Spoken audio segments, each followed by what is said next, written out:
y a ver si pueden conocerlo a la mayor brevedad por la motivación que tuvo el senador Baute. Tiene la palabra el senador Iván Lorenzo. Gracias, señor presidente. Muy buenas tardes, señores miembros del bufete directivo. Buenas tardes a mis colegas, senadores y senadoras. En el día de hoy nosotros, señor presidente, nos vamos a referir al tema que básicamente nos ha convocado a los señores senadores y senadoras a este hemiciclo, que tiene que ver con la solicitud de prórroga del estado de emergencia hecha por el señor presidente de la República, el licenciado Luis Rodolfo Abinader. Y en ese sentido, nosotros vamos a solicitar, si es posible, que nos pongan un video para que el pueblo dominicano conozca la clase política. Desde el inicio de la crisis sanitaria en República Dominicana y presentado la solicitud del señor presidente de la República para que se declarara un estado de excepción, de manera particular el estado de emergencia, el Partido Revolucionario Moderno ha venido apoyando en cada uno de las solicitudes posteriores las mismas. Es evidente que hemos hecho algunas críticas, algunas sugerencias, hemos en algún momento también acordado, como consecuencia de las realidades que se dan en el Congreso Nacional, espacios de tiempos menores a los solicitados, pero en sentido general el Partido Revolucionario Moderno ha estado a la altura del momento y ha dado una mano al gobierno dominicano en su solicitud a través del tiempo. Sin embargo, en esta oportunidad, y a nombre de mi organización política, quisiera dejar claro ante la opinión pública nacional y ante este hemiciclo que tanto en el Senado de la República como en la Cámara de Diputados, el Partido Revolucionario Moderno votará no por la solicitud de prórroga del estado de emergencia. Y en esta oportunidad, a diferencia de las anteriores, de manera muy particular de la última, no habrá espacio de parte nuestra para encontrar o construir un consenso diferente, sobre todo en el marco de las discusiones que se darán en la Cámara de Diputados. Y las razones por las cuales nos posicionamos de esta manera son muy sencillas y con mucho gusto quisiera darlas a conocer a ustedes y a todo el país. Los estados de excepción, un estado de emergencia, como su nombre muy bien lo indica, están pensados para momentos cortos.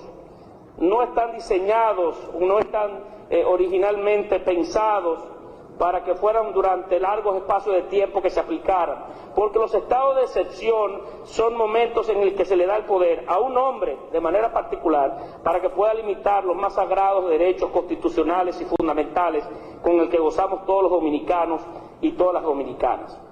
Existe un test que los tratadistas más afortunados en estos temas han ido pensando a través del tiempo, en el que se puede conocer de la oportunidad o del grado de oportunidad para que un estado de emergencia pueda mantenerse en el tiempo. Ese test está basado en 3 pilares fundamentales.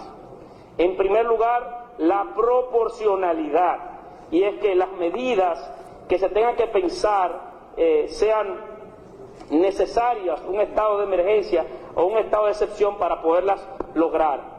Sin embargo, en la medida que ha avanzado el tiempo y por las medidas que ha tomado el propio gobierno dominicano de ir aperturando la economía dominicana y dando muestra como por ejemplo la apertura casi por completa del comercio y teniendo días como el de las madres en donde inclusive autorizaron a que se aperturaran los grandes centros comerciales de la República Dominicana, parece que la proporcionalidad ha ido perdiendo también en el tiempo un tanto justificación.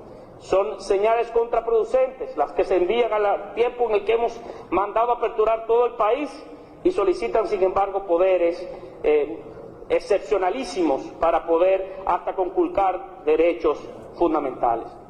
Otro de los pilares tiene que ver con el fundamento legal o constitucional de la medida. Y también en la discusión, aun cuando haya tenido originalmente cierto sentido la aplicación de un estado de emergencia, en las solicitudes reiteradas del gobierno, donde inclusive hacen silencio o omiten la idea de que la propia ley no permite que los estados de emergencia puedan ser mayores o iguales que las o prórrogas originales o las solicitudes originales, entonces también ha ido perdiendo en el tiempo, se ha ido diluyendo en el tiempo la propia fuerza legal o constitucional de la solicitud, porque se ha hecho caso omiso a los mandatos de la propia ley. Y por tercero, y mucho más fundamental en esta discusión, como un tercer pilar, son la fiscalización del mismo. Es la forma en la que podemos contar o contabilizar que esos esfuerzos que hemos hecho como país, esa cesión de nuestros propios derechos hayan podido tener sentido en el tiempo.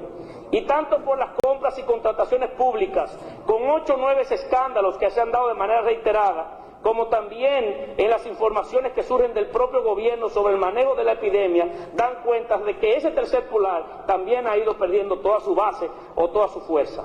Es muy característico, da mucha pena inclusive, que el día mismo en que el gobierno dominicano manda a este Senado de la República una solicitud para prorrogar el estado de emergencia, es cuando más niveles de casos de contagio en la historia de la enfermedad haya llegado a República Dominicana. Más de 500 casos se han reportado en un solo día, el mismo día que mandan el estado de prórroga. Pero cada solicitud que se ha hecho durante el transcurso de la pandemia es característico que esos días, los días previos, es cuando más casos se identifican. Y si tomamos, no, es así los retos que veamos la estadística, señor presidente de la comisión, con mucho gusto podemos verlo. Pero si inclusive vemos el histórico de la ocupación de camas como consecuencia del COVID, se darán cuenta que la ocupación de camas es casi estable. Esos supuestos picos que se dan cuando se quieren prórrogas no van en correspondencia con el nivel de camas ocupadas en los hospitales públicos y privados de República Dominicana. No hay una correspondencia en ambos casos, porque si hay un pico de contagio, debe de haber más camas ocupadas. Por esa y otras razones, nosotros entendemos que un estado de emergencia como tal no debe ser concedido más. El gobierno dominicano goza en la ley de salud y en otros espacios legales de República Dominicana de las herramientas para cuidar de la salud del pueblo dominicano. La salud del pueblo dominicano no está en riesgo con estado de emergencia o sin estado de emergencia. Existen los resortes y los mecanismos para poder limitar una parte importante de la vida económica del país, así como también a través de propuestas o de esfuerzos desestimular el tránsito de ciudadanos en diferentes espacios del día, así como también en diferentes espacios de la propia sociedad. Recordamos que hay precedentes en el que inclusive con algunos mandatos presidenciales se han limitado los horarios de la apertura de negocios nocturnos para poder solventar o ayudar en aquel momento el tema de la seguridad ciudadana. Pongo solamente ese como los ejemplos. Sí, claro, siempre que no se extralimite el poder tampoco del gobernante, más allá de los propios límites que la Constitución de la República les aporta. La salud del pueblo dominicano no está en riesgo. Este no es el tema en discusión el día de hoy, sino uno diferente. Es que se ha llegado un momento en la crisis en el que algunos quisieran mantener el estado de ánimo, de preocupación, de miedo y de intimidación en la sociedad dominicana para poder obtener capital político apenas a días de unas elecciones presidenciales y congresionales.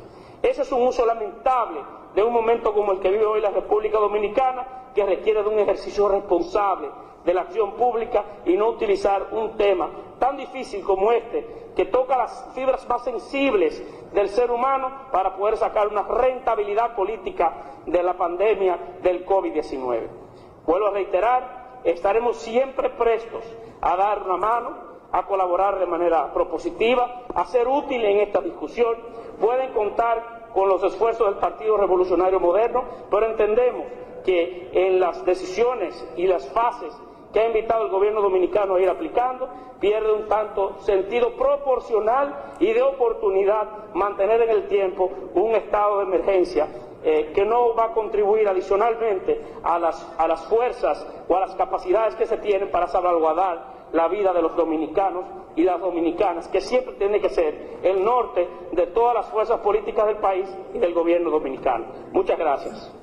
Sí, señor presidente, muchísimas gracias. Solo felicitar al ministro Paliza, brillante exposición, sobre todo su coherencia En algunas oportunidades, quizás como seres humanos nos equivocamos y decimos que es un gobierno de la improvisación y de la incoherencia, y pido disculpas a los incoherentes, porque cuando el señor Paliza decía eso, la positividad del COVID en República Dominicana era 2.60, contrario a como es hoy, que es 1.15. En ese momento, cuando hacía esa brillante exposición, el ministro Paliza, la letalidad, la positividad estaba en 5.35 y hoy está en 18.53. No, la letalidad estaba en 2.60 y la positividad estaba en 18.53. Hoy, contrario a esto, la letalidad está mucho menos de la mitad, en 1.15, y la positividad en 5.35. Lo que quiere decir que las condiciones de hoy nos permiten reflexionar sobre un desmonte de la solicitud de prórroga de estado de emergencia. De todas maneras, reitero mis felicitaciones por tan brillante exposición del ministro Paliza y por seguir siendo un hombre coherente. Muchísimas gracias, señor presidente. Gracias, senador. Tiene la palabra el senador Dionis Sánchez.